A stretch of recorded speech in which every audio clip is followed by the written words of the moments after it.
Brooklyn's historic The Black Lady Theater is now taking bookings. Host your next birthday party, concert, networking event, baby or bridal shower, wedding, art show, gala, corporate event, live stage play, audition, and so much more. At the one and only The Black Lady Theater. Mention code GODCAST for 15% off your rental fee. Code good for the first time customers only. Valid for a limited time. Call 718-771-0900 to book your event today.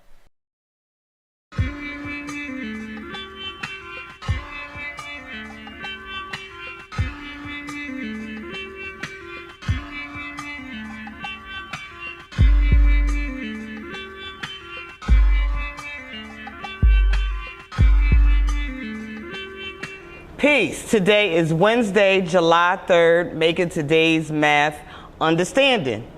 When you understand where you've been, you understand where you're going. Peace to the gods and earth.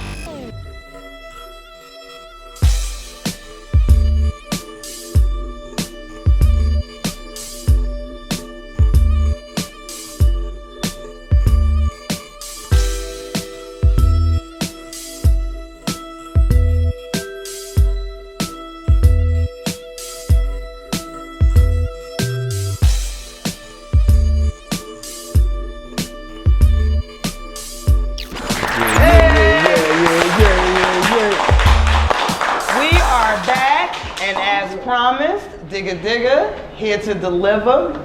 I have a very esteemed guest with me. Yes. He goes by the name of Lost Professor. Yeah, make some noise. Extra make P. Some noise. Extra P. Make some noise for Extra P. Make some noise for the live audience. We have a live audience in the house. Yeah. Yeah, man. So Jamar wanted to cancel this week's show because he's going to be out of town, and we've actually had a few cancellations recently. So I was like, no, I got this. Trust me, I got this. So I had to hit this, and this is a total surprise. Like, he doesn't even know that you're here. And we usually we broadcast live, but I was like, nope. I want him to be surprised just like everybody else. Like, I want him to wake up on Monday morning like, Digga, no shit. Yeah, no doubt. So yes, thank you so much for coming out. And I got on the phone. I'm like, yeah. But thank you. Good. As always, this is the second time I've called on you, and you just pulled up without hesitation. You already know, family. Definitely. Word up. I appreciate you so much, man. Absolutely. Lord J, all the way. That's right. We used to hang out back in the days, just hanging out style, yeah. Oh, nice, nice. Lord J. See, I was a little baby in Jersey. So I always tease him like I was a baby in a stroller while you was doing all that stuff. So, I mean, whoever is a fan of this show should be familiar with you already. Shame on them if they're not. But keep in mind, we're getting new subscribers all the time. There may be one or two scragglers out here in the world, been living under a rock, that don't know your history and your legacy. So please take us to the beginning. Oh, wow. Extra P. Extra P. Lost Professor started with a group called Main Source. That spawned Nas. That begot Nas. Begot Akinelli. And my man Fatal. Joe Fatal is Merciful. Also, just a lot of different things. My man Pete Rock did production on there. Just a lot of different. It was the name of the album was Breaking Atoms. Main Source Breaking Atoms. Classic. Looking At the Front Door on there, Just Hanging Out. Friendly Game of Baseball, which was in the movie Boys in the Hood. We later went and recorded Faking the Funk, which was on the soundtrack for White Men Can't Jump. All that type of stuff. We were circulating early in the game, definitely. Main Source. And me on the production tip, like I always had a knack for DJing and messing with drum machines and stuff like that. So I just took the production thing to another level. That was my own entity outside of the group that I'm still running with, and it's good bread. We good bread. Dope. Now you are a DJ, producer, MC.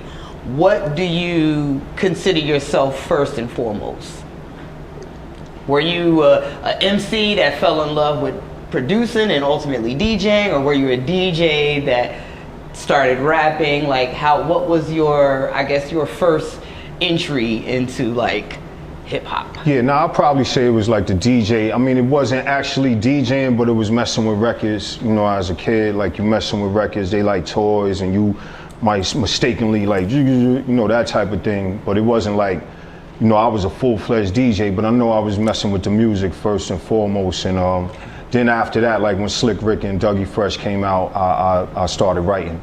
Nice. So that was, prior to that, you know, I was just messing with the music, and then the technology took it to another level where, you know, drum machines started coming out, then I became a producer, you know, and stuff like that, But it's all hip hop. It all is like from hip hop, like from, you know, that kind of thing, like tried my hand at break dancing. I was about to say, did you break dance? All of that. I was good bread still to this day, no doubt. So, I had a little hand no doubt. I left it right there. Catch it, digga. Nah, but you know, that type of thing. So I went through all of the different areas in hip hop, and you know, music. I was getting in trouble doing all types of things, but music was the thing that I loved most. And just, you know, once you get into this industry, you got to find different channels. So since I had went through all of those different phases, it was like DJing, you know, producing, all of that type of stuff. Like there's always something to do.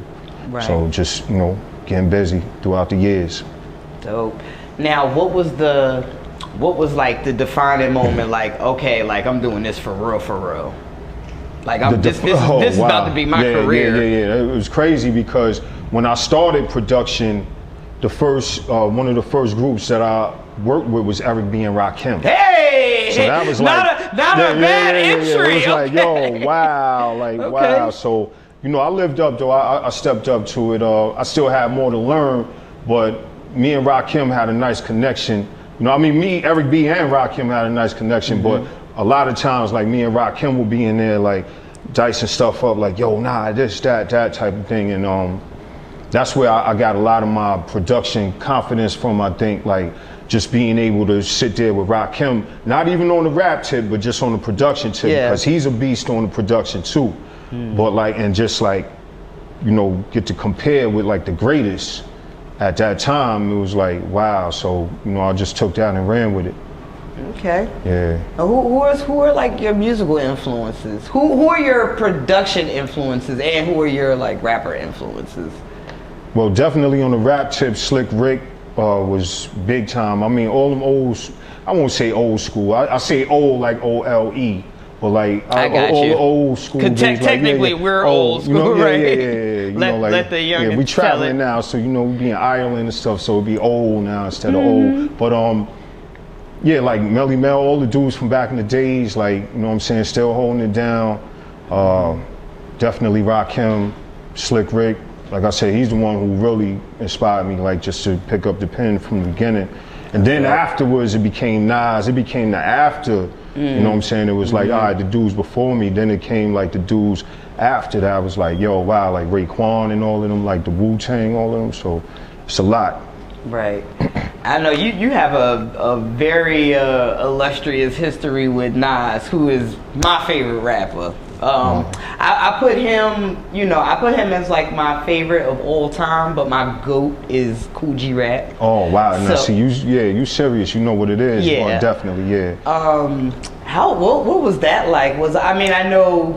I know when you were working with him, you know, both of y'all were pretty much, you know, going through the trenches together. He's not like the Nas as of now, but when you started working with him, did you predict that he would be like, absolutely, you know, that guy? Absolutely. You knew it from the beginning. Yeah, nah, full investment from the start. Like, yo, nah, he's ill, because he was so fly and so easy with it, like real, like, I don't know, it wasn't like he was trying too hard. He was just like real fly and just always came up with the right thing to say.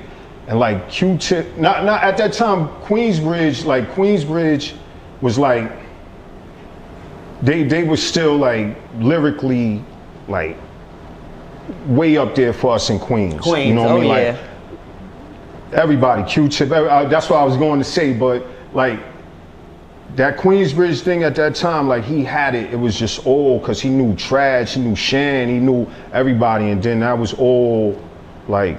And then he was able to take it, you know, from there and just, wow. I'm just trying to think about those times, no, like, you know what's crazy? So ill with it. Because we actually did a segment some shows ago and the question was, what borough in NYC do you think spawned like the greatest rappers, and you know, a couple of them was like Bronx, a couple of them was like Brooklyn, but Brooklyn. When after everything was all tallied up and we put everything on the table, like Queens won hands down. Q Borough, we took a hard hit though. We took no borough got hit like the borough, like yo, we took a hard hit in the beginning, like yo, Queens is whack, yo, Queens, So it was like dudes was like, yo, nah, we gonna get our backs up off the ball for real, and it, you know, that was the thing, like lyrically and all of that. We took some hard hits, like there was dudes in Brooklyn. I was so mad at KRS One. Yo, Juice Crew is like my favorite rap crew, like of all time ever in life. I was so mad at him. Everybody was sad, mad. It was, how could he be doing this? Like, that type of shit. Like, he didn't even know he had that effect on people. But it was just like, damn, because I was an MC Shan dude from the heart. Like Shan was like MC Shan. Shan was like an ill scientist to me because he was kind of like prophesying shit. Like he was like, they love to hear the story. Now we got all these podcasts and Godcasts and stuff like that. He said, we living in the world of hip hop. Now all the advertisement and all of that is like MC Shan. Like he was prophet, and I tapped into that. He was saying good words. He was like, reach for your goal because I'm reaching for mine, and I'm, you know what I'm saying, like good stuff for the heart. We gotta get Shan up here, man. Yo, definitely. That would be so dope because I think Shan is very slept on. Like when you think Juice Crew, you know, everybody thinks Big Daddy Kane, Cool G Rap, you know, Craig. He was the prophet. Shan was the prophet of the crew. Like he said a lot of things that are in fruition now. Like, you know what I'm saying, but like. He just saw all of that and just, wow. We just saw all of that. Just Queen, like all of that, QB, baby, Mobb Deep, that's Mobb Deep, all of that, word. We so did you, like as a youngin', did you see like all of these guys, like the Mobb Deeps, and like did you see them like before everybody became who they are? You just, especially like, Prodigy. In the neighborhood, in and out the bodegas. Prodigy, like he was already kind of like a little child star a little bit because he was dancing at his grandmother's dance studio, and then he was just like, you know, she was lacing him, so like you see this little kid like with the fresh Coca-Cola sweater with the big chains on it, and he'd be mad little though, like yo, what was he got the car, he got this, like big dookie shit that like big dudes is like he got that shit on though, so it was like, you know, I knew him from those days, like, word, P, word. So from those days in Hempstead, like, and then it was crazy because when we clicked back, it was like, oh shit, like, yo, P, like, yo, Poppy from, oh shit, like, and then like Queensbridge and everything. So it was just all a ill swirl that was nice. But like all of them, like Nas, like a lot of them, like my man Neek, like we all like just coming up. It was a good time. Good time to come up. Seen them all, Pudgy the Fat Bastard. I seen mad people coming up. You know what? I think he was label mates with the Outsiders. He used to be on Perspective Records. Perspective. Wow. Sporty Thieves. Yeah, Sporty Thieves, no doubt. Yeah, absolutely. Perspective. Yeah, word. I seen wow, so many. Definitely. Just good times. Good times. For sure. So let me ask you, like, so now. In these times where like sampling is not real, I guess not really happening, especially with all the new producers. That's almost like an archaic style. Right. Do you find it hard to stay true to that essence with, you know, absolutely, like now with the streaming platforms? Because I think, is it hard to publish stuff? Because now with the sampling, like you gotta have permission. Oh no, it's actually easier. It's easier now. I don't want you to spill. It's easier now because like now we it broke through. Yeah, we broke through, and then now like these artists, they actually want to get down. They like, yo, please, like, yo, you got something like it. You know, I interviewed Bob James, which was crazy. It was like, yo, that's my dude. We used to cut up Nautilus, and now here I am talking. So that is good that we over that hump where like the artists back in the days, they was like, y'all sampling, y'all taking out. But then now when they was eating and, you know what I'm saying, like dudes was actually able to, so now it's a little bit more cooperation and but the new generations, they love that sound because that shit, it just be twisted. Like, it's not something that you could sit there and say, oh no, you know, it's like, nah, because that shit got a voice in it. It got some horns, it's like, now it's called lo-fi. It's like, it's a thing now. Yeah, the lo-fi shit, yeah, that's, you know, they always want to spin it with a new name, but yeah, definitely, nah, it's still good. Somewhere on the planet, we know that, we traveling now, so we know somewhere on the planet we good. Yeah, so it's all good. That's what's up. Still touring, yes, we all are. Absolutely. Yeah, don't you just love it overseas? Yo, isn't it amazing how like we, you know, as true school hip hop artists, we can go overseas and perform for like thousands and thousands and thousands of people that treat you like royalty.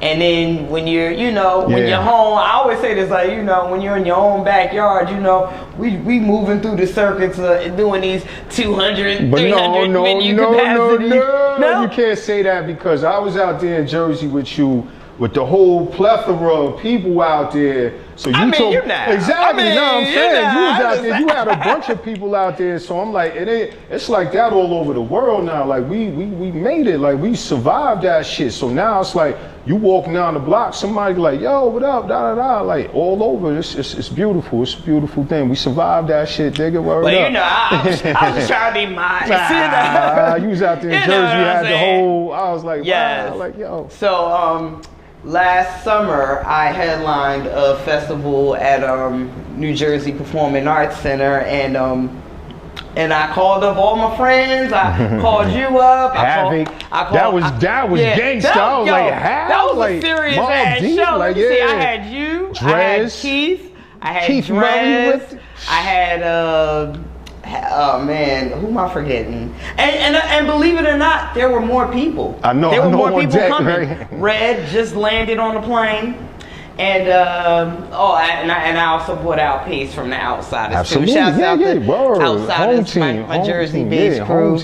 Yeah, that was a rocking show. And they didn't even get to finish. They ended up shutting it down. I didn't even get to like the hits. I didn't get to do Touch It. I didn't get to do the Mariah joint. Right, but you did do that Pete Rock joint, which is what I always say. I'm like, yo, hip hop fun fact. You gotta do the Pete Rock joint. Hip hop fun fact. I did a festival. We did a festival. Lincoln Park Festival. Well, back then it was Rocksteady. It was Rocksteady. Now Rocksteady is back in New York, but at one point in time they were doing it down in Lincoln Park. Right. And I performed, and when I got off the stage, this man right here said to me, do me a favor, don't ever again perform without doing that Pete Rock joint. The what they call me record. Yeah. And then I had to remind you again in VA. You didn't remind me.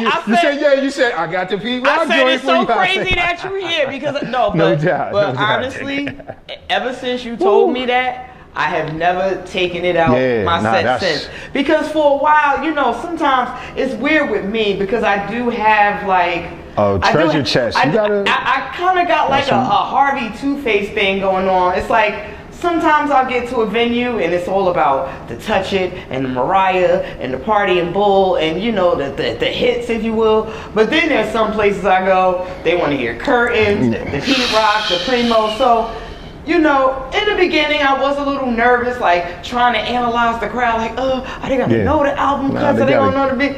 This man right here said, I fuck all that shit. Whoa, they gotta get that. I don't care if it's a whole crowd full of women and children. They gotta get that Pete Rock record every time. Definitely. And to this day, I have never performed the show without adding that record. So Pat here. Thank you. Hey, OG said one thing about me. You know, I'm a student. As much as I'm an artist. We all are definitely. I'm a student of the culture. I wish someone would. People be feeling like they can't tell me like, oh nah, he's the. I'm like, nah, yo, please tell me something. Like, yo, look, for real. I look for them gems. Yeah, like for real. I wish a Nas or somebody would you gotta do this. Like, yo, sis, you gotta do Nah, this. Q-Tip definitely brushed me. He was like, yo, one time we got off the stage, I thought I had killed the show. I was like, yo, we killed it, right? He was like, yo, you gotta stop cuffing the mic. You ain't killed shit. You gotta stop cuffing. And I was like, Most Def was that for me. Most Def actually taught me how to hold the mic. He's like, no, all this. Yeah. He's like, your voice is so loud and so powerful. You can't project it if you're covering all of the. So still a student. Still a student here too. Always a student. Absolutely. Always a student, man. How much time we got left? 8 minutes. Yeah, 8 minutes. Oh, okay. I got you here. Bill, yeah. So let me ask you. Throughout your career, who were some of your favorite artists to work with? Wow. Definitely Slick Rick, Busta Rhymes. Bus, you already know what Bus. Yo, Bus, like, really? Yeah, Bus. Nah, because Bus. He's a monster in the studio. Exactly, because he, at this one particular session, Bus had, because he has many different styles that you may know of laying his vocals and stuff. So this one particular session, everyone had to leave the room. So it was like, yo, everyone leave the room. The beat was there. And then it was like all these, when we came back into the room, it was all these different voices. I was like, yo, where's that person? Where's that person? And it was all Bus. Like he was in there experimenting like crazy. It was all Bus. He had it's like 100 tracks. Remember the days of the reel to reel? We had to stack them. So it was like, Bus definitely like every ad lib has like 10 stacks. Stacks, crazy like that. I said Rakim, Nas, of course.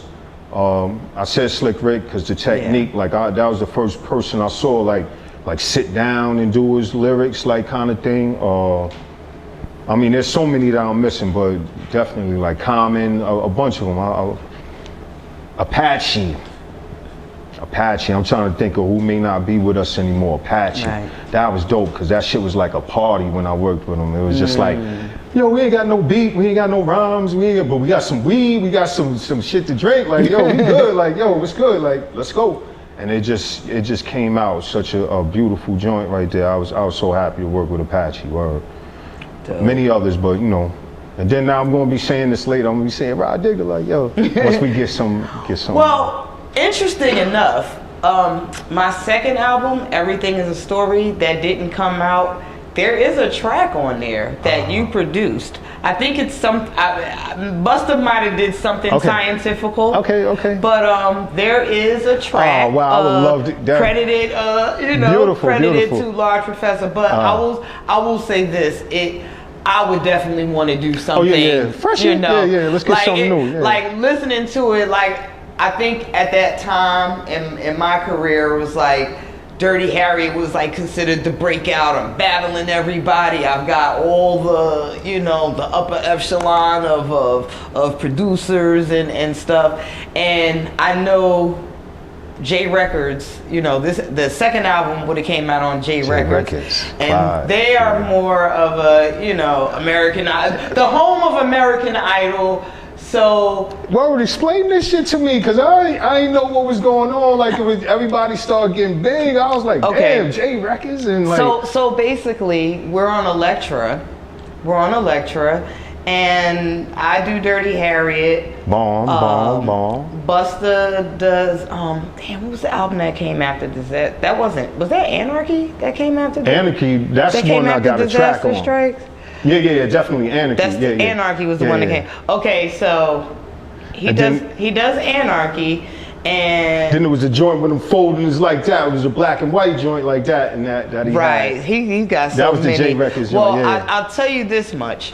I was kind of out of the loop because I was in Canada shooting 13 Ghosts. So right after I dropped Dirty Harriet. I pretty much like, I was out of here. Like I did 13 Ghosts. I didn't even get to come back home. I went straight from Vancouver doing 13 Ghosts to California doing Carmen with Beyonce. No doubt. So I was away when all of the label transitioning stuff was happening, but I do remember Busta calling me like, yo, I'm about to make a break for it. Are you with me? I'm like, you ain't even gotta ask. You know what I'm saying? Like, you go, I go. You know what I'm saying? And it didn't really affect me, I guess. You know that because it was popping in another. I'm getting per diem and a little bit of music. Oh, okay, You want to switch labels? Fine, do that. Right. But then I get back home and I'm like, J Records? Oh, I don't know about that. A little stiff. Yeah, it was like because at the time they only had Shells and they battle rapper Shells. Of course. They had Shells and they had I believe Swiss had his production situation.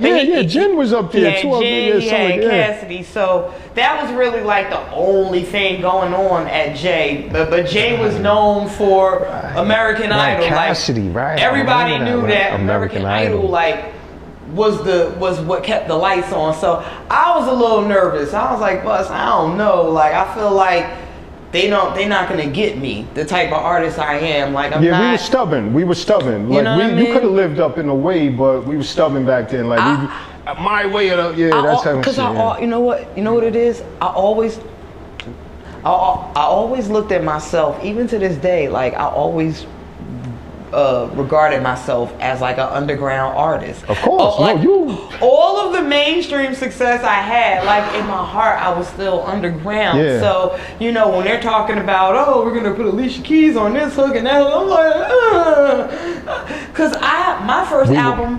I wanted, But you could have thugged it. You could have thugged it, but we was so stubborn. It always turned out like that, though. Yeah. Even with the Mariah song, I'm talking about Lucy's and Busta's and 50 Cent. So like, I'm gonna find a way to be grimy, regardless. So I definitely, timely. I was on the fence with Jay, and then that album ended up not coming out. But I'm almost happy that it didn't, because it would have took me in a direction that I feel like in present day, I don't know if I could be where I'm at right now. Like, you got the core. So once you got that core, I felt like that album was about to take me somewhere too mainstream. You would have probably had to do 2 or 3. Right, to the point where joints it's like when you do that, like now you always have to make hits. It's like now you're in that box, as opposed to, always being tied to the root and to the essence, where we know that's how you sustain for a lifetime. So oh my goodness. On that note, we're gonna be back. No, we are far from done. We are so far from done. Yanadameen Godcast, Large Professor in the building. We will be right back.